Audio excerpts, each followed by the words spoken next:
बड़ी खबर है, क्योंकि यहाँ बड़ी खबर यह है कि स्पेस तक अब विस्तारवादी नीति अपना रहा है चीन। और स्पेस में चीन अपना नया स्पेस स्टेशन बनाने की बात कर रहा है। चीन ने इसको लेकर 6 महीने का अपना मिशन स्पेस भी शुरू कर दिया है।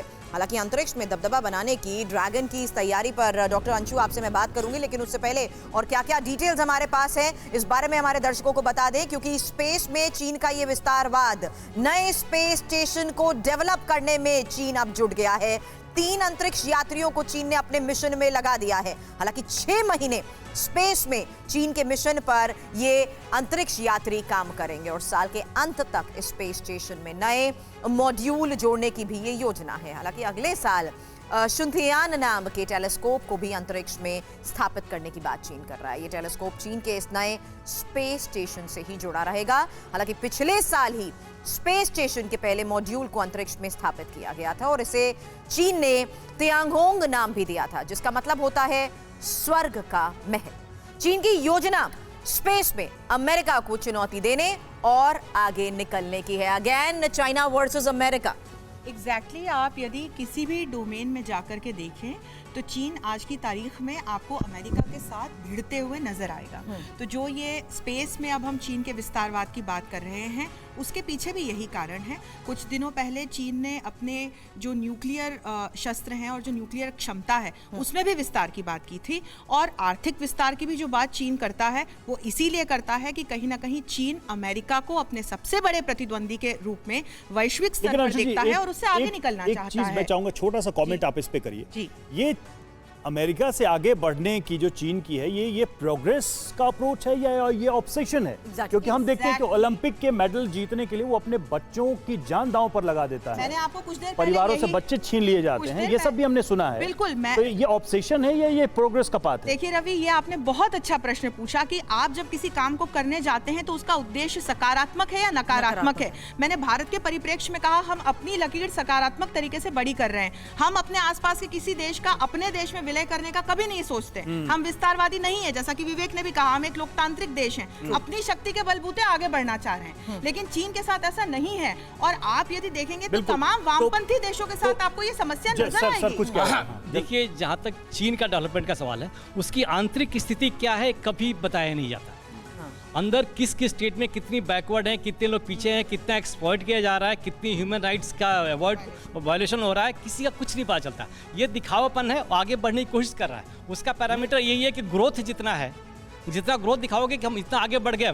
ना इस स्पेस वाला एक और मैं पॉइंट ऐड करना चाहूँगा कि जो एक अभी स्पेसिफिक एक इंटेलिजेंस होता है, क्वांटम इंटेलिजेंस, इसमें जापान और यूएसए बहुत आगे निकल चुका है।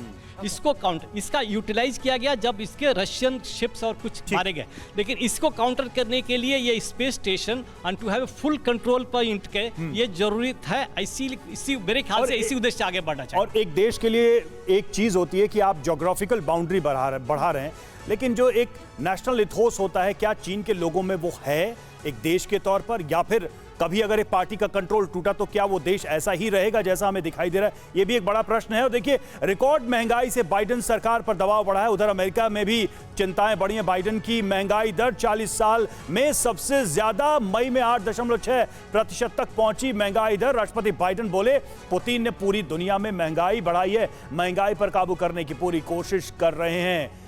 दांव उल्टा पड़ता जा रहा है बाइडेन का। और जिस तरीके से युद्ध की शुरुआत में कहा जा रहा था कि जितने आर्थिक प्रतिबंध हैं उससे रूस पर दबाव बढ़ेगा, रूस में महंगाई बढ़ेगी, लोगों के सामने संकट आएगा, लेकिन हो उल्टा रहा है। कहां फेल हुए बाइडेन, आखिर कहां चूक गए और कैसे रूस की तैयारी ज्यादा निकली? क्योंकि रूस में रूबल स्ट्रांग हुआ और अमेरिका की स्थिति यह है कि वहां पर महंगाई बढ़ गई, खाने पीने की चीजों की कीमतें बढ़ गई। तो ये तमाम चीजें हैं, क्या फैक्ट्स हैं इससे जुड़े हुए, हम बताते हैं आपको जल्दी। तो पुतिन ने जो महंगाई बढ़ाई है पूरी दुनिया पर उसका असर है, ये बाइडेन अब सफाई दे रहे हैं। ये कह रहे हैं, महंगाई के पीछे की वजह बता रहे हैं। युद्ध से बड़ी महंगाई ने मई में बुरी तरह से प्रभावित किया है। आधी महंगाई सिर्फ ईंधन और खाद्य सामानों के संकट से बढ़ी है। तेल और गैस कंपनियां ज्यादा मुनाफा कमाने के बारे में न सोचे। अमेरिका अगले साल रिकॉर्ड तेल उत्पादन करने वाला है ताकि इस संकट से निपटा जा सके। शिपिंग कॉस्ट को कम करने के लिए कानून पास करेंगे, यह भी उन्होंने कहा। और हमारी सरकार महंगाई को रोकने के लिए पूरी कोशिश कर रही है, पूरे प्रयास कर रही है। तो ये स्थितियां दिखाई दे रही हैं। सरदाना सर, कहां तो चले थे रूस को आर्थिक रूप से तोड़ने, और कहां अब खुद कह रहे हैं कि रूस जिम्मेदार है हमारी आर्थिक स्थिति खराब करने के लिए। देखिए, रूस बिल्कुल ही प्लान तरीके से सोच समझ के उन्होंने जो ये स्पेशल ऑपरेशन किया है यूक्रेन में, तो उन्होंने हर चीज़ फैक्टर की है समझदारी से, सोच समझकर।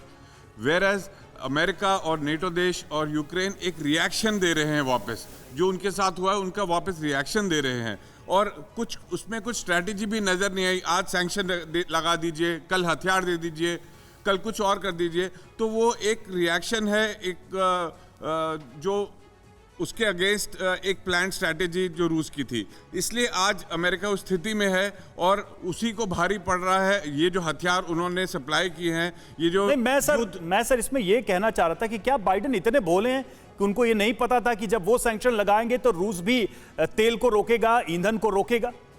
देखिए, अमेरिका को कुछ तो करना था, कुछ तो दिखाना था सैंक्शन लगाकर, लेकिन और हथियार सप्लाई कर रहा है, युद्ध को बढ़ावा दे रहा है। इसीलिए आज अगर उनकी आर्थिक स्थिति खराब हो रही है, उनके नागरिक परेशान हो रहे हैं महंगाई से, तो उनके लिए अमेरिका खुद ही जिम्मेदार है, ना कि रूस। जी, मैं इसमें कुछ ऐड करना चाहूँगा सदाना में। अमेरिका जो बाइडेन है वहाँ की आर्म्स इंडस्ट्री के ऑन बिहाफ काम कर रहे हैं। इनका मेन कारण था कि हमारे आर्म्स का एक्सपोर्ट बढ़े और कंट्री खरीदना शुरू करे।